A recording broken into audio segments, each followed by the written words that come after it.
Voice মানে হচ্ছে সাবজেক্টকে object, অবজেক্টকে কি সাবজেক্ট। তারপর হচ্ছে টেন্স ও পার্সন অনুযায়ী কি বসাতে হবে, টু বি ভার্ব আনতে হবে। তারপরে মূল ভার্ব যেটা থাকবে সেটার ফার্স্ট পার্টিসিপল ফর্ম হবে। তারপরে সাবজেক্টকে যখন অবজেক্ট করব তখন বাই যোগ করতে হবে, আর ওই সাবজেক্টের অবজেক্টিভ ফর্মটা বসাতে হবে। যেমন হি থাকলে হিম হবে, সি থাকলে হার হবে, উই থাকলে কি হবে, আস হবে। একটা অ্যাক্টিভ ভয়েসের স্ট্রাকচার হচ্ছে এমন, যেটা আমাদের প্রথমে ছিল সাবজেক্ট প্লাস ভার্ব প্লাস কি অবজেক্ট, আর হচ্ছে প্যাসিভ। যখন আমি এটাকে প্যাসিভ করব, এই যে অবজেক্টটা কোথায় চলে আসবে, সাবজেক্টে চলে আসবে। তারপরে সাবজেক্টের পরে আমাকে কি বসাতে হবে, টেন্স অনুযায়ী, কি অনুযায়ী, টেন্স এবং পার্সন অনুযায়ী টু বি ভার্ব বসাতে হবে। এম ইজ আর হবে কোথাও, ওয়াজ ওয়ার হবে কোথাও, আবার যদি মডাল ভার্ব থাকে সেগুলোর সাথে বি যোগ করতে হবে।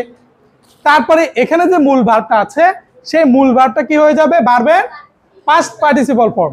কি হবে, পাস্ট পার্টিসিপল ফর্ম।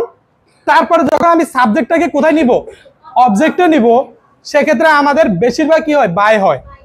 যেমন কম সংখ্যক ক্ষেত্রে অ্যাট হয়, যেমন অ্যানয়েড অ্যাট যদি বস্তুর ক্ষেত্রে হয়, আবার উইথও হয়। তারপর যেমন নোন টু প্লাস এই যে সাবজেক্টটা আছে এটা কোথায় যাবে, অবজেক্টে চলে আসবে। তাহলে এটার নাম হচ্ছে আমাদের হয় জাতীয়, ভার্ব প্লাস কি হয় জাতীয় শব্দ দিয়ে কি গঠন, সেন্টেন্স গঠন। ফর এক্সাম্পল আমি যদি অ্যাক্টিভ সেন্টেন্স লিখি, যেমন একদম simple, I do the work, I do the work.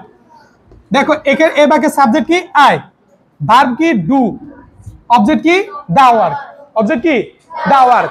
তাহলে আমরা যখন এটাকে প্যাসিভে নিব তখন আমাদের কি হবে, দেখো প্যাসিভ, দা ওয়ার্কটার সামনে চলে আসবে, দা ওয়ার্ক, দা ওয়ার্ক। এবার টু বি ভার্ব আমি কি আনবো, দা ওয়ার্কের সাথে কি বসবে, ইজ। দা ওয়ার্কটা কি সিঙ্গুলার, এটার সাথে কি হবে, ইজ। তাহলে দা ওয়ার্ক ইজ।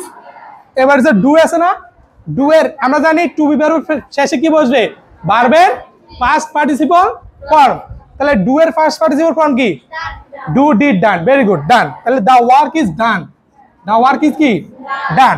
এবার দেখো আই আছে, আইটা যখন অবজেক্টে যাবে, আমরা যখন কেস শিখবো, কেস কারক, যেমন I me my, we us our, you you your, ঠিক আছে, সি হার হার, হি হিম হিজ। যেমন আইটা যখন অবজেক্টে যাবে তখন কি হবে, মি, এ মি লিখবো। কিন্তু তার আগে আমরা এখান থেকে কি বসাবো, বাইটা বসাবো, বাই। তাহলে দেখো the work is done by me, এটা হচ্ছে প্যাসিভ।